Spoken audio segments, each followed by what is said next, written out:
Hi, everyone. We have author Monique Edmond here, and she's going to tell us a little bit about herself. Hello, my name is Dawn Monique Edmond. I am an author and a publisher. I'm the CEO of Enid Publishing, Enid Books Corp Publishing. It's a publishing company that I formed when I wrote my first book, Till the Break of Dawn. I have since published nine books, a variety of different books, and I'm working on a couple more releases that should be done soon. Okay. Well, congratulations. Thank you. You're Thank you for having welcome. me, and congratulations to you again for your platform that you created. Thank you. Thank you for You're welcome. joining. Thank you for all your support. I You're love your welcome. shirt, and I love what you're doing as well. Thank you. You're welcome. I may need to talk to you too. Oh, okay. Uh-huh. Okay, so tell us about your first published book. My first published book was it was this is actually the longest book that I've written. This book was Till the Break of Dawn. It was my first. Yeah, I've always wanted to write, but this is the first time I actually sat down and put pen to paper.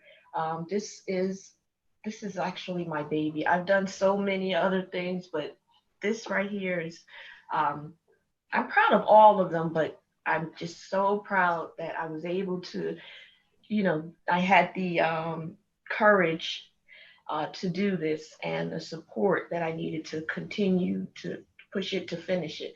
If you try to write before, you know how hard it is to even just try to figure out where to start from. So this book was written actually in the moment. It's about a friend, a guy that I used to date.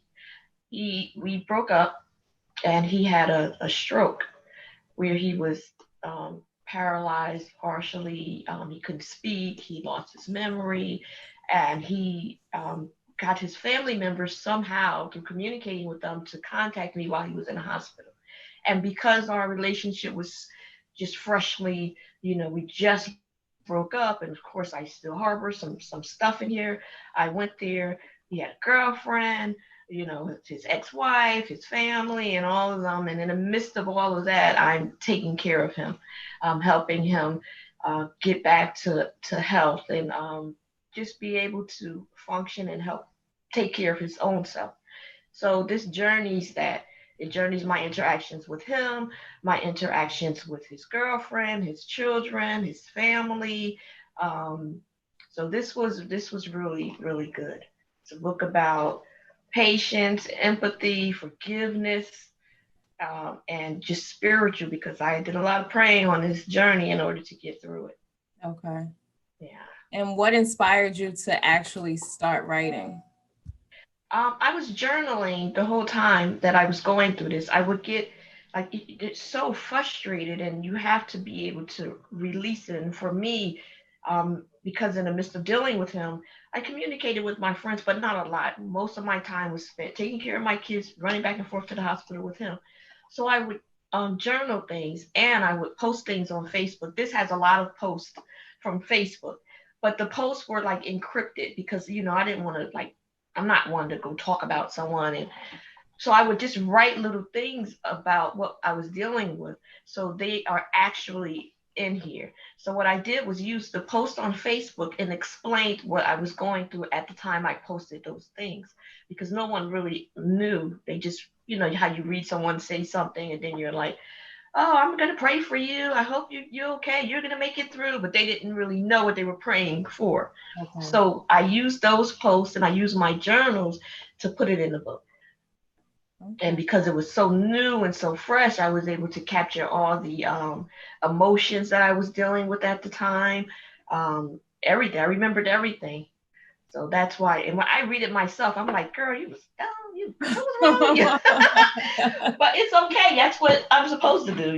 It was in the Right. moment, and we do Right. dumb things. Not that it was dumb helping someone, but the situations that I was in was like, really, now. But in the moment, I was just trying to get through it and get it done and just help somebody. And how long did it take you to finish writing it? Probably a year. Okay. It took me a year, if that long. I'm not actually sure. It might not have been a year because, again, I was right in the moment of it. So it's like every day coming home and writing. Okay.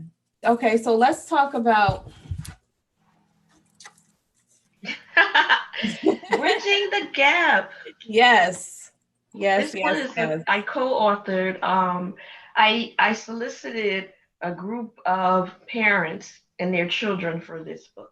Mhm. So it started off with about 10 or 11, I'm not sure how many units, but everyone wasn't brave enough. You have to be brave to put this out, and for other people to judge you, Yes. and that was the main thing, getting everyone to agree to do it. And I gave them an option to not do it. I said, if at the end of this, you read your story and you're just not ready to do it, we won't put it out. So I gave people options, and thankfully, everyone agreed at the end because it was healing for them. Yes. What we did in this book is we picked a source of conflict that we had with our children. um, we picked one child, one source of conflict, because I'm sure that you have multiple children, or even if you have one, there's so many different things. But Right. there's sometimes can be this one thing that happens that causes a shift in your relationship with your child. And as parents, we kind of tend to say, it is what I say. I don't care what you think. You're going to do what I say. And then some things we just don't address. Some things are so painful for us too that we're like, I'm going to hope we can just get through this. I hope that this kid can just go through this and we never have to talk about this again. Mhm. But it's still, it's right there haunting you. It haunts your relationship, and it should be discussed. Yes. And we don't know how to do it. So I taught them how to do it in this. We just got it out. We let it out and we healed from it, because sometimes it's so simple. It's just a misunderstanding. And if you talk about it or talk through it, then you're like, oh, okay, now I feel better. Now I can let this go and we can move on with our relationship. I'm gonna always love you. You're my mom, you're my kid. Of course I'm gonna love you. But now it's like, it's a weight that's off of us. Yes. And even what I got from it, and I'm not finished yet. I just started last night, page turner, because you want to know, what's gonna happen. So I couldn't Mhm. put it down. But like you said, understanding, and it's not one-sided. You get, like, you started with your story, Mhm. right? And your daughter. So you got her version and your version. And that's very important. And a lot of times, we just go with what we think and what we feel. And that's our truth, right? But Yes. not only do you get to listen, because even when someone's talking to you, you may misinterpret it. You may hear what you want to hear, but reading it. Reading it, because when you're talking to someone, if you're talking to someone about something that happened to you or something they did to you, sometimes you're angry, right? And then you're just saying stuff to hurt them, Mhm. or you're empathetic and you don't want to hurt them, so you're holding some things back, right?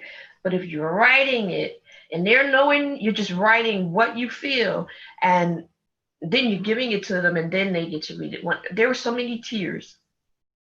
Everything that was written is not here because, of course, you got to be careful with relationships. Yes. But there were so many tears, because there were tears of relief and there were tears of, oh my God, I can't believe that I did that. For me, it was like, I'm sitting here so angry at my kid all these years because you're my daughter. You don't embarrass me. I'm your mother, like just angry with her, but still afraid to say, what did I do to you?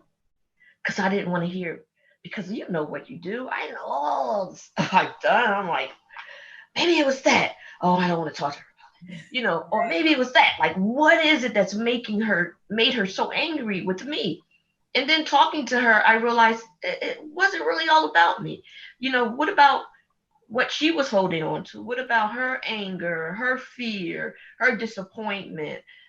What about her? I'm so busy worrying about me and my own world that I didn't consider to think about her. And when we were able to, it just was so much better for us to talk about it. It was like me able to mother her, Mhm. to assure her, to verbally hug her, you know, and for her to just go, and then for me to listen to her and to hear that she did see a lot of the things that I went through, and to see that she watched me go through it and get through it. There's no shame in it. Right. There's no, it was just a great healing thing to get over that one hurdle, to get over it. Yes. And I really feel like this book can, and I'm sure it has and will continue to encourage so many people. It has. I've gotten a lot of mothers, different nationalities, in different situations, circumstances. It could be with a man with their child. It can be with a husband and a wife. It doesn't have to be a parent and a child Yeah. relationship. But they just go, you know what, you know what? I decided that I was gonna go and I'm gonna talk to this person, or you helped me. And I remember I'm a paralegal by trade, so I worked at this law firm. I was temping at this law firm. Um,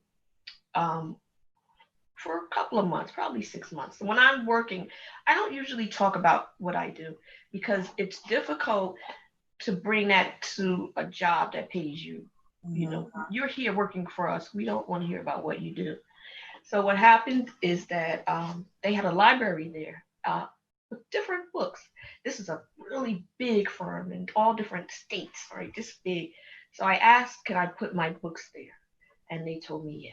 So then a couple of people were reading my books and asked for the books. So then everyone in the firm is reading books, right? Which was, I would walk and see them literally reading my books. And the lady said to me, one of the supervisors was like, I'm firing everyone in my office. Every time I turn around, they have your book in their hand.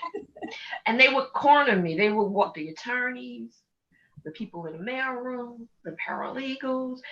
Someone would always stop me and say, oh, I was talking to my kid, and or how do you I have something that I want to talk to my kid about. I'm not sure how to start the conversation. I'm a little worried or concerned, or my kid's been having these problems, or I've had problems with my kid, and then I'm having these discussions with them. But just to see the diverse group of people that was assisted by reading this book, it was really, really good feeling. I'm It sure. was. Yeah. I'm And I sure. was proud of the authors in the book. Yeah, that's what I was going to say. I commend you and every author in here that were brave enough to tell their story and just be so transparent. That's hard. That's not easy. Yeah, it's hard. I almost lost one in the end of the book, Anonymous, which is like one of my best stories, because as a parent, as a mother, as a woman, because before we're parents, we're women and we're men. And we come with our own baggage, our own experiences, our own trials. And as a woman, her story, it was like, whoa, you know, from being in a relationship, a marriage, um, with the betrayal of her husband, and then your daughter, your child, who sees these things. Like me, I have two children. They both have different fathers. I have a husband, an ex-husband. I'm divorced. Like it's like, what do my daughters think when they see me? It's like, God, one of my daughters asked me one time, a long time ago, I don't know if she can even remember this, but she says, can you keep a man? Yeah. And I said to her, I said, the question is, can a man keep me? I said, that's the question. I said, because you don't see me out here acting foolish and doing crazy things. I'm a mother. I go to work. I come home. I take care of you. You might have seen I had her dad didn't work out. Your dad didn't work out. My husband didn't work out. But what you didn't see is things that was going on in the midst of these relationships, because it's Mhm. none of your business. Right. Not for you to see. Right. But we have to understand that they do see. Right. They're watching. And if we don't clear up what they're seeing for them, it leaves them to their own discernment, which is why she said to me, and I was like, did she just, who the hell was she talking to? But it was just a moment that I had to say, oh, she doesn't really know what's going on here because it's not her business, but she does see it. So if we know they're seeing something, it's our responsibility as their parents to clear it up for them, what they're seeing. It's not that it's none of their business. It's that they're gonna do it. They're Absolutely. gonna think it's okay because it's what you're doing. And if you don't tell them what's right, or what how you even feel, because what is right and what is wrong, Right. it's just about how you feel and what you're doing, just to give them some clarity, you know. Good. And what do you hope readers take away from reading this book? I hope that they I hope that they try to mend or strengthen relationships. I hope that they see what we did and try to mimic it, try to listen. Like you said in the beginning, sit still and listen. Mhm. You know, you can't react all the time, and you can't interrupt because you miss something when you do that. You know, sometimes you have to. Will Smith just did a video the other day. I just watched it where he said you have to be a punching bag. It's not necessarily them hitting you. It might feel like it because you don't like what they're saying, but it's not done intentionally. This is how I feel. And if my feelings are wrong, when I'm done, help me clear this up. Help me to feel better. You know, help me to feel better about our relationship. Help me to understand why you did what you did, or help me to understand that what I'm assuming you did is not actually what happened. We'll have a better relationship. Yes, absolutely. Yeah, and that's with anything across the board. It can be just a friend. It can be a colleague that has done something or said something. I do that. This book has helped me to forge better relationships all across the board. You know, even if the relationship means letting the relationship go, Hmm. whatever it is, I don't want to hold that on me because it creates an unhealthy me. Communication. Communication, and it's hard to do. It's Yes. hard, but it's easy. Yeah. And not only communication, what you have on the book, understanding. You can communicate all day, but if you don't have a clear understanding, it's just going in one ear and out the other. The other, Yeah. yeah. Okay. So tell us about your other books as well. So I co-authored um, a book with Pastor Ali. Okay. This book is called When a Father Fails. I want to add something on here. Every time I hashtag it, I says When a Father Fails, the Redemption, because he did not fail. You know, I mean, he you can't if you fix it, then you didn't fail. You know, and this is the Pastor Ali, of course, is a pastor and a father to multiple children. Okay. You know, and he had a time in his life, and again, he's a man first, and as a man, he was going through some trials and some tribulations with a woman, you know, with going back and forth his calling, you know, straying from it, coming back to it, and he originally wrote this book himself. So he contacted me about doing another book with his son, which is a book that I published for him. So before we did this book, I have these are my proofs. I keep all my proofs. Before we did this book, I said to him, I said, Pastor, when you do this book, everyone's gonna pull this book up because they want to know, okay, so this book was really good. Let's see what this one is. This Okay. one wasn't really good at the time. If you're not happy with it, it's not good. Let's do this book over. He said, sure. So I helped him write it better because he was just writing stuff. Like he was just Okay. writing. And I was like, what is this book like? So we fixed it. I did a lot of interviews with him, talking to him. Um, I learned so much about him. I have so much respect for him.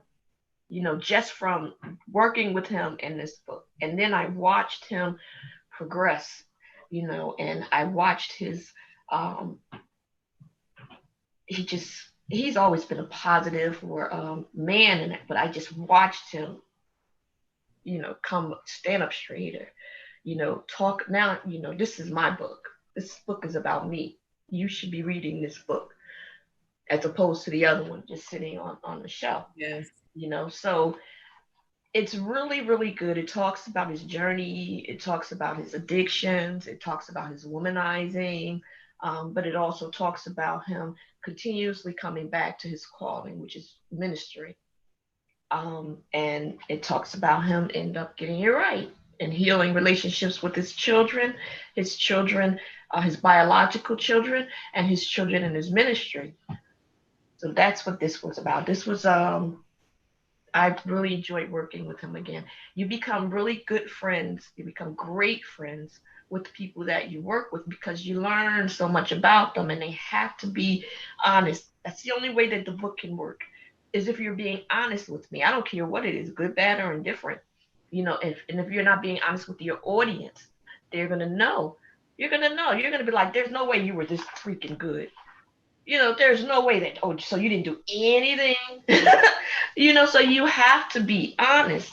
And he was very honest with me. So we made a really great book. Okay. And then we have my first, this is my niece, Deja. My niece called me and she goes, Auntie, I want to write. So we wrote. She has 3 books. She has this book, she has this book, and she has a coloring book. Okay.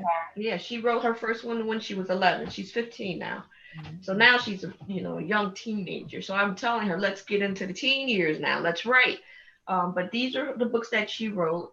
She was my first published author, and she's done very, very well out here. Yeah, she's done really well. And I have, let's get Mr. Williams. This is fiction, my first one. He actually was referred to me.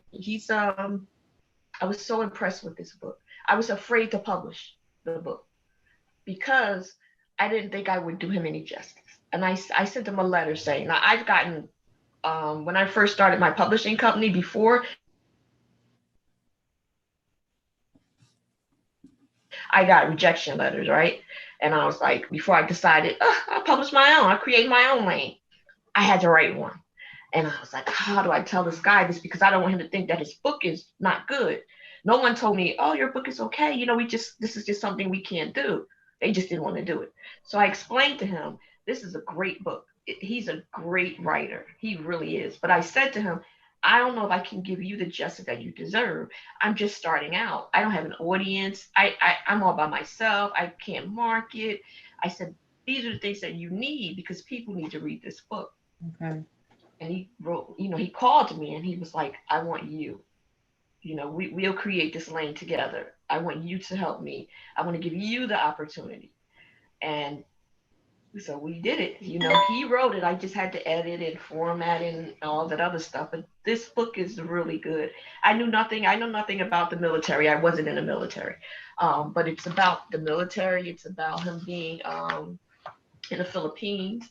So it's about the soldiers there and what goes on over there. It was very interesting. I learned a lot. And I had to do research. I research things, when I'm doing a book. So this was really good. And my last book is by Jules. This is Jules' Lucky Lemonade. It's how I spent my time in quarantine. COVID-19. This is about the times when we are locked down in our houses trying to figure out what to do. Jules and his mother, Shadell, created a lemonade business. He wanted to stand, but his mother's like, we can't have a stand. Nobody can come out. Nobody can buy it. So he made his lemonade and delivered it to people. Aww. He followed all the precautions, keeping his hands washed, wearing his mask. So he talks about all of that in his book. Okay. Yeah, so this is a great book too, and I'm excited for them. It's a mother and a son duel. So I'm sure they'll be writing many more. Okay. Yeah, and now I'm just working on one called "What Did I Get Myself Into?" I said that I laughed one day. I was doing a video and I was like, oh, that's how I feel. I've been working on this book. I feel bad that it's taken me so long, but I'm co-writing it with Hassan Ali, Okay. but I'm actually writing it. You know, he needed someone to help write his story. Okay. And it's not really, it's okay when we're sitting here interviewing, but I have to like piece this together based on manuscripts from court documents. And so I'm going through all these manuscripts. I'm trying to read everything, these appeals, these motions. My paralegal background kicks in on this one. You know, it helps me out a lot getting this one done. I think that's my problem. I think if I would let that go and just write the book, but I know things, I know law, I know. So I'm trying to make sure it's right, make sure I go through everything and make sure it makes sense. So it's taking me a long Okay. It'll be time. worth it. I hope so. I hope so. I hope he's satisfied with it when I'm done. Because it's a lot of years in this book. And tell us where we can purchase your books. All of my books are available on Amazon. They're available on my website, which is enidbookscorp.com. And yeah, that's it. And Goodread. I'm sorry. For book lovers only. It's another book. There's a website for bookloversonly.com. I have a few of my books listed on there as well. Okay. And with 9 published books, whether it's co-author or you're the main author, tell us about writer's block. Which book put you through the most? The one that I'm working on now put me through the most because I have to step away from it sometimes. But when I come back to it, the problem is I read from the beginning all over again. Every time I come back, I'm reading it. So now if you get a book and it takes you a couple of days to read it, I'm starting over again. Then I'm like, oh wait, I have to change that. Oh, I could add this in here. So this one is giving me the most. But with writer's block, I've had it with a couple of them. I just step away and then come back. You know, sometimes you have to just let it go and then come back to it. You can't just sit here every day trying to write something. It just won't work out. It doesn't work for me. You know, so I come back, I'll print it all over again. So I use a lot of paper. I have to look at the paper as opposed to the computer. It's better for me to read it in here. I have it up on the computer too. Sometimes there's duplicated paragraphs. And I'm like, I just said that. Where did I say that at? But it's easier to take it out on a piece of paper and read it like it's a book. But again, with writer's block, it's just backing away from it, giving yourself time. Like when I read the book, when I joined your book club, it was like getting away from this for a second, clearing my mind, reading something else. And you get other ideas by reading other people's work. You know, they might go in a certain direction or everyone has a certain style of writing, you know, so you get other ideas and then you come back to the table and you start over again. Yes. And how do you think being a writer has helped you as a person? Being a writer has helped me become a better person because I deal with people and I get to just talking to other people, hearing their experiences, and even with the pastor, not only hearing his experiences, but having him help me with things that I go through.